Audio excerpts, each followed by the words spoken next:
అందరికీ శుభోదయం. నా వీడియోకి స్వాగతం. ఇంగ్లాండ్ ఓడిఐ సిరీస్ కంటే ముందు ఇంగ్లీష్లో నేను ఒక వీడియో అప్లోడ్ చేశాను. ఇండియా ఫ్యూచర్ మ్యాచెస్ అనే వీడియో ఒకటి నేను ఇంగ్లీష్లో అప్లోడ్ చేశాను. దాంట్లో ఇంగ్లాండ్ టూర్ని కలుపుకుని ఇంగ్లాండ్ తర్వాత వచ్చే టూర్ల గురించి కూడా నేను మాట్లాడాను. మనకి జనవరి 27 వరకు మనకి మ్యాచ్లు ఉన్నాయి. అయితే టీమ్ వైజ్గా నేను ఇండియా ఫ్యూచర్ మ్యాచెస్ గురించి మాట్లాడాను. అయితే తెలుగు ప్రేక్షకులు కూడా ఆసక్తికరంగా నా వీడియో గురించి మరి వెయిట్ చేస్తుంటారు కాబట్టి వాళ్ళ కోసం ఈ వీడియో నేను ప్రత్యేకంగా అప్లోడ్ చేస్తున్నాను. 3 మ్యాచ్లు ఓడిఐ సిరీస్లో 2 గెలిచి కైవసం చేసుకున్నారు ఇంగ్లాండు. 5 మ్యాచ్ల T20 సిరీస్లో 1 మ్యాచ్ వాష్ అయినప్పటికీ 4 మ్యాచ్లు గెలిచి కైవసం చేసుకున్నారు. టోటల్గా ఇటు T20 సిరీసు అటు ఓడిఐ సిరీసులు వాళ్ళు కైవసం చేసుకుని వాళ్ళ గ్రౌండ్స్లో వాళ్ళ పిచ్చెస్ మీద వాళ్ళకి ఎంత కంట్రోల్ ఉంది, ఎంత అవగాహన ఉంది, ఎటువంటి ప్లానింగ్ చేస్తే అవతల టీముని కట్టడి చేయవచ్చు, ఒక బ్యాటర్ ఎటువంటి మైండ్ సెట్తో కనుక బరిలోకి దిగితే ఏ విధంగా ఆడాలి, ఒక పార్ట్నర్షిప్స్ అనేది ఎలా డెవలప్ చేయాలి, ఒక ప్లేయర్ ఫెయిల్ అయినప్పటికీ డ్రాప్ చేసే అవసరం లేదు, వేరొక మ్యాచ్లో అతను సత్తా చాటుతాడు అని నమ్మకం ఉంది వాళ్ళ ప్లేయర్ల మీద వాళ్ళకి. అలాగే యంగ్స్టర్స్ ఎవరైతే వీక్షిస్తున్నారో ఈ మ్యాచ్లు మన టీంలో ఉన్నారో వాళ్ళకి ఒక చక్కటి అవకాశం నేర్చుకోవడానికి ఇంగ్లాండ్ బ్యాటర్ వైపు నుంచి. అలాగే బౌలర్స్ కూడా ఎంత చక్కగా రానిచ్చారో మన ఇండియా బ్యాటర్స్ మీద. అయితే 3వ మ్యాచ్లో మనం 360 కొట్టి గౌరవప్రదంగా మనం ఓడిపోయినప్పటికీ థ్యాంక్స్ టు అగైన్ గిల్ చక్కగా ఆడాడు, అతని కాంట్రిబ్యూషన్ అతను చేశాడు, చక్కటి బిగినింగే అని చెప్పాలి. రోహిత్ శర్మ మరి క్రిటిక్స్ మరి సెలెక్టర్తో ఆయనతో మాట్లాడారు అన్న విషయాన్ని అతను దాని గురించి ఏం మాట్లాడకపోయినా అతను స్టేట్మెంట్ మాత్రం ఇవ్వడం జరిగింది. నేను రిటైర్మెంట్ గురించి ఇంకా ఆలోచించలేదు, మరి ఎందుకు అలా మాట్లాడుతున్నారు అన్నట్టుగా అతను వివరణ ఇవ్వడం జరిగింది.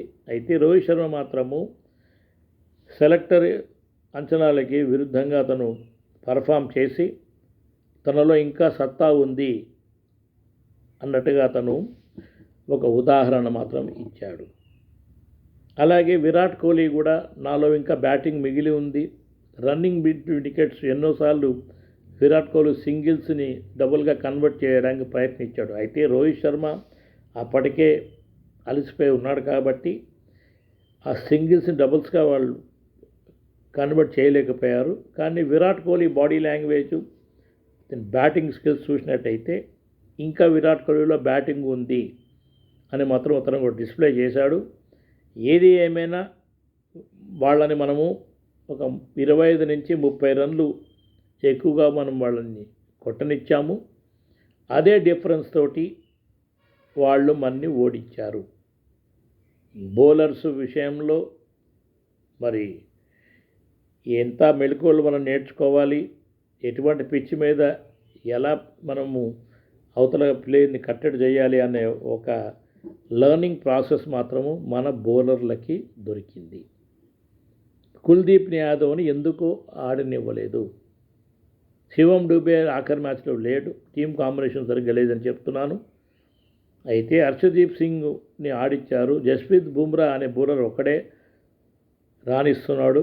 వాళ్ళు కూడా కొంచెం జస్ప్రీత్ బుమ్రాను ఆడడంలో అంత కాన్ఫిడెంట్గా ఏం లేరేమో అనిపించింది. అయితే గుర్నూర్ బ్రార్ని పక్కన పెట్టి జస్ప్రీత్ బుమ్రాను కూడా అకామిడేట్ చేసి హర్షదీప్ సింగ్ను కూడా ఆడిచ్చి ఉంటే కేఎల్ రాహుల్ లాంటి ప్లేయర్లు నేను పక్కన పెట్టి కుల్దీప్ యాదవ్ని ఆడిచ్చి ఉంటే అది కొంచెం బాగుండిందేమో. వాళ్ళు విల్ జాక్స్, ఆదిల్ రషీద్ని ఎలాగైతే వాళ్ళు ఆడిచ్చారో మనం ఎందుకు ఆడించలేకపోయాము అనే ప్రశ్న మాత్రం మనం వేసుకోవాలి. ఇదండి నా ప్రశ్న. ఇప్పుడు చాలామంది మాట్లాడుతున్నారు మహమ్మద్ సిరాజ్ని ఎందుకు మనం తీసుకోలేదు అని. మహమ్మద్ సిరాజ్ లాంటి ప్లేయర్లు ఉన్నారు. అయితే కొత్త వాళ్ళకి అవకాశం ఫాస్ట్ బౌలర్లకి ఇవ్వాలి కాబట్టి ఆ పిచ్చెస్ అన్నీ కొత్త వాళ్ళకి అనుగుణంగా ఉంటాయి. మంచి బౌన్స్ ఉంది. మరి గుర్నూర్ బ్రార్ ఒక పేస్ లెవెల్స్ ఏదైతే ఉన్నాయో మరి సిరాజ్ కన్నా కొంచెం ఎక్కువ జనరేట్ చేయగలడము పేసు అని అనుకుని, ప్రసిద్ధ కృష్ణ ఒక బ్రేక్ టేకింగ్ బౌలర్ కాబట్టి బ్రేక్ ఇస్తాడు కాబట్టి ప్రసిద్ధ కృష్ణ లిస్టులో ఎప్పటి నుంచో ఉన్నాడు. అతన్ని కూడా తీసుకున్నారు. అయితే మిస్టర్ డిపెండెంట్ జస్ప్రీత్ బుమ్రాని టీంలో ఉంచినప్పుడు 3వ మ్యాచ్ ఆడుంటే బాగుండేది. ఇది నా కామెంట్ అండి. ఏది ఏమైనా ఇప్పుడు నేను వేరే డీటెయిల్స్కి వెళ్ళిపోతున్నాను. వీడియో డీటెయిల్స్కి మనం జింబాబ్వేతో 3 T20లు ఆడబోతున్నాము. 23 జూలై, 25 జూలై, 26 సైట్స్లో చూపిస్తున్నారు కానీ యాక్చువల్లీ 27 అని నేను భావిస్తున్నాను. అందుకనే నేను 23, 25, 27గా నేను డేట్స్ తీసుకున్నాను.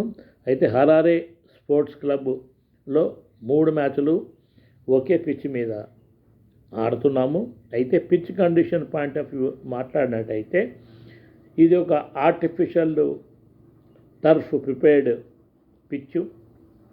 న్యాచురల్గా దాని మీద సీజనల్ ఇంపాక్ట్ కానీ వెదర్ కండిషన్ ఇంపాక్ట్ ఎంత ఉందో మనకి తెలియదు. కానీ న్యాచురల్గా క్రాక్స్ డెవలప్ అయితే మాత్రము స్పిన్నర్స్కి అనుగుణంగా ఉంటుంది. మరి ముందు బ్యాటింగ్ ఆడితే మంచిదా, బౌలింగ్ వేస్తే మంచిదా అని అడిగితే బ్యాటింగ్ ఫిగర్సు జింబాబ్వే మటుకు మరి నాంబియా మీద 259 రన్లు 5 వికెట్ కోల్పోయి అనే స్కోర్ ఒకటి నమోదైంది కాబట్టి ముందు బ్యాటింగ్ ఆడితేనే మంచిది అని ఇండియా జట్టు గురించి మాట్లాడుతున్నాను. మరి వాళ్ళు కూడా ఒకరు టాస్ గెలిస్తే ఇండియా మీద ముందు బ్యాటింగ్ ఎంచుకుంటారని నేను భావిస్తూ, మరి స్పిన్నర్కి అనుగుణంగా ఉంటుందా అంటే మరి బాలు ఓల్డ్ అయిన కొద్దీ స్పిన్నర్కి అనుగుణంగా మారవచ్చు. అయితే pitch condition point of view మాత్రము ఒక ఫాస్ట్ బౌలర్కి మంచి బౌన్సు, బ్యాట్స్మెన్కి మంచి బ్యాటింగ్ ఆడే ఎబిలిటీ ఉంటే మాత్రము చక్కటి రన్లు ఇండివిజువల్ స్కోర్స్ కానీ టీమ్ టోటల్ కానీ వాళ్ళు మంచిగా కొట్టవచ్చు. ఇది నేను పిచ్ గురించి మాట్లాడుతున్నాను. ఏదేమైనా అవుట్ఫీల్డ్ జింబాబ్వేలో క్విక్గా ఉండవచ్చు ఈ గ్రౌండ్లో. సో ఫీల్డింగ్ కూడా చాలా కరెక్ట్గా ఉండాలి. జింబాబ్వే ప్లేయర్స్ కూడా అందుకే వాళ్ళ ఫీల్డింగు చక్కగా ఉంటుంది. ఆ గ్రౌండ్లో వాళ్ళు ప్రాక్టీస్ చేసి మ్యాచ్లు ఆడతారు కాబట్టి fielding standards point of view Zimbabwe జట్టు ఫీల్డింగు భారత్ జట్టు మీద మెరుగ్గా ఉంటుంది. దాంట్లో ఏమాత్రము సందేహం లేదు. అయితే ఇప్పుడు మ్యాచ్ యొక్క ప్లేయింగ్ 11 గురించి మాట్లాడటం లేదు, మ్యాచ్ ముందు రోజు మాట్లాడదాము. అయితే స్క్వాడ్లో ఎవరున్నారు అనే విషయాన్ని మాత్రం నేను చదువుతానండి. స్క్వాడ్ లోపల Shreyas Iyer captain, vice captain Tilak Varma, Ishan కిషను, మరి ప్రభాసిమ్రన్ సింగ్ ఇద్దరు కూడా వికెట్ కీపర్లు. ఆ తర్వాత వైభవ్ సూర్యవంశీ, అభిషేక్ శర్మ, మరి షుయాన్స్ ఉన్నాడు, షెడ్గే అనమాట. ఆ తర్వాత రింకు సింగ్ కూడా అవకాశం. రింకు సింగ్ బ్యాటింగ్ ఆర్డర్ T20లో తీసుకుంటున్నారు కానీ నా విషయం కొద్ది రింకు సింగ్ పాపం అంతగా బ్యాటింగ్ అవకాశాలు రావటం లేదేమో. అతని బ్యాక్గ్రౌండ్ని బట్టి ఫైనాన్షియల్గా అతనికి హెల్ప్ ఉండవచ్చు మ్యాచ్ ఆడడం వల్ల. అయితే రింకు సింగ్కి బ్యాటింగ్ అవకాశాలు మాత్రం రావట్లేదు. అది మాత్రం నేను T20లో ఫార్మాట్లో నేను అబ్జర్వ్ చేశానని చెప్పక తప్ప రింకు సింగ్. ఆ తర్వాత శివం డూబే, హర్ష్ డూబే, ప్రిన్స్ యాదవ్, రవి బిష్నోయ్, యాష్ ఠాకూర్, అశోక్ శర్మ, మయాంక్ యాదవ్. ఇదండి స్క్వాడ్. మరొకసారి ఫాస్ట్గా చదివేస్తాను. స్క్వాడు శ్రేయస్ అయ్యరు, తిలక్ వర్మ, ఇషాన్ కిషన్, ప్రభాసిమ్రన్ సింగ్, వైభవ్ సూర్యవంశీ, అభిషేక్ శర్మ, షుయాన్ షెడ్గే, రింకు సింగ్, శివం డూబే, హర్ష్ డూబే, ప్రిన్స్ యాదవ్, రవి బిష్నోయ్, యాష్ ఠాకూర్, అశోక్ శర్మ, మరియు మయాంక్ యాదవ్. ఇది టీం యొక్క డీటెయిల్స్. మ్యాచ్ కంటే ముందు రోజు, ఎందుకంటే ఈ మ్యాచ్ టైమింగ్స్ పొద్దున్న 4 గంటలకి ఇండియన్ స్టాండర్డ్ టైం. దయచేసి త్వరగా పడుకోండి. రాత్రిపూట 9 గంటలకు 9:30కి పడుకోండి. చక్కగా లేవండి 4 గంటలకి. ఫ్రెష్గా మ్యాచ్ని వీక్షించండి. T20 అంటే చక్కటి ఎంటర్టైన్మెంట్ కాబట్టి T20 మ్యాచ్లు వీక్షించండి. 4 గంటలకు మాత్రం మ్యాచ్ టైమింగ్స్ నోట్ చేసుకోండి ఇండియన్ స్టాండర్డ్ టైం ప్రకారము. ఆ తర్వాత నేను చెప్పాను ఇప్పుడే, ఈ జింబాబ్వే టూర్ తర్వాత మనము శ్రీలంకలో 2 టెస్టులు 2 T20లు ఆడబోతున్నాము. అది ఆగస్టు 15 నుంచి 27 ఆగస్టు మధ్యలో ఈ మ్యాచ్లు జరగబోతున్నాయి. శ్రీలంక తర్వాత ఆఫ్ఘనిస్తాన్ మన ఇండియాకు వస్తుందండి. సెప్టెంబరు 2026 3 T20లు ఆడడానికి ఆఫ్ఘనిస్తాన్ ఇండియాకు వస్తుంది. ఆఫ్ఘనిస్తాన్ టూర్ తర్వాత వెస్టిండీస్ టూర్ ఆఫ్ ఇండియా అన్నమాట. వెస్టిండీస్ మన ఇండియాకు వచ్చినప్పుడు సెప్టెంబరు 27 నుంచి అక్టోబర్ 26 లోపల 3 ODI మ్యాచ్లు మరియు 5 T20లు మ్యాచ్లు మనం ఆడబోతున్నాము. ఇది West Indies tour of India details. West Indies తర్వాత India tour of New Zealand. So team కాంబినేషన్లు మారుతూ ఉంటాయి, కొత్త వాళ్ళు వస్తుంటారు, పోతుంటారు. ఈ మ్యాచెస్ జరిగిన కొద్దీ టీంలో చేంజెస్ వస్తూ ఉంటాయి. అంటే సంజు శాంసన్కి మళ్ళీ అవకాశం వస్తుందా అనే ప్రశ్న మనం వేసుకోవాలి. నా తోటి అనలిస్ట్ అడిగినట్టుగా మొహమ్మద్ సిరాజ్కి ఏమన్నా మళ్ళీ అవకాశం ఇస్తారా, లేకపోతే భువనేశ్వర్ కుమార్ని రీకాల్ చేస్తారా, యజువేంద్ర చాహల్ లాంటి బౌలర్కి మళ్ళీ వెనక్కి పిలిచి మళ్ళీ అవకాశం ఇస్తారా, ఇవన్నీ కూడా ప్రశ్నలు మనం వేసుకోవాలి. వెస్టిండీస్ టూర్ ఆఫ్ ఇండియా అయిపోయాక ఇండియా న్యూజిలాండ్ టూర్ ఉందండి. న్యూజిలాండ్ టూర్లో మనము 5 T20లు 5 ODIలు 2 టెస్టులు ఆడబోతున్నాము. ఇది అక్టోబరు 22 నుంచి డిసెంబర్ 26 దాకా మనకి మ్యాచ్లు ఉన్నాయి. ఆ తర్వాత జింబాబ్వే టూర్ ఆఫ్ ఇండియా ఉందండి. వీళ్ళు 3 ODIలు ఆడబోతున్నారు జనవరి 2027. క్రికెట్ని భోజనంగా భావించే వాళ్ళకి చక్కటి భోజనము అందిస్తోంది BCCI. ఈ మ్యాచ్లు వీక్షించే వాళ్ళకి ఒక చక్కటి అవకాశము, మంచి ఎంటర్టైన్మెంటు. క్రికెట్ని ఒక ఎంటర్టైన్మెంట్గా కాకుండా క్రికెట్ అంటే ఇంట్రెస్ట్ ఉండి భోజనంలాగా భావించి ఆకలి తీర్చుకోవడానికి ఎంటర్టైన్మెంట్ రంగంలో ఇది చక్కటి భోజనం అందిస్తున్నారు BCCI అని చెప్పక తప్పదు. ఇది నా వీడియో యొక్క డీటెయిల్స్ అండి. Hyderabad blues on cricket analysis మీరు వీక్షించండి. నా పాత ఇంగ్లీష్ వీడియోలు కూడా చూడండి.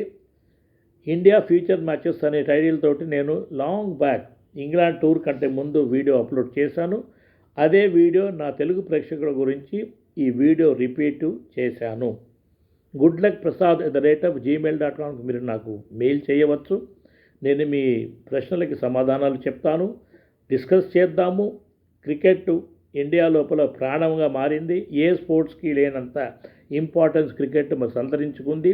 IPL ఇంపాక్ట్ మన బాడీ మీద ఉన్నప్పటికీ టెస్ట్ మ్యాచ్లకు మాత్రము ఒక వేరే టీముని తయారు చేసి ఓన్లీ ఎక్స్క్లూసివ్ టెస్ట్ మ్యాచ్ ప్లేయర్లను తయారు చేసి ODI కూడా T20 అంత ఇంపాక్ట్ లేకుండా ఉండి ODI ప్లేయర్లను కనుక మనం ఎక్స్క్లూసివ్గా తయారు చేసి ఒక ఎక్స్క్లూసివ్ T20 ప్లేయర్ని కనుక మనం తయారు చేసుకున్నట్టయితే మా కోఎనలిస్ట్ చెప్పినట్టుగా ఈ కోచ్ కూడా సపరేట్గా పెట్టి, క్యాప్టెన్ సపరేట్గా పెట్టి విడిగా కనుక మనం ఈ 3 ఫార్మాట్స్ని డీల్ చేసినట్టయితే ఇండియన్ టీం యొక్క పర్ఫార్మెన్స్ మెరుగుపడుతుంది అనడంలో ఏమాత్రము సందేహం లేదు.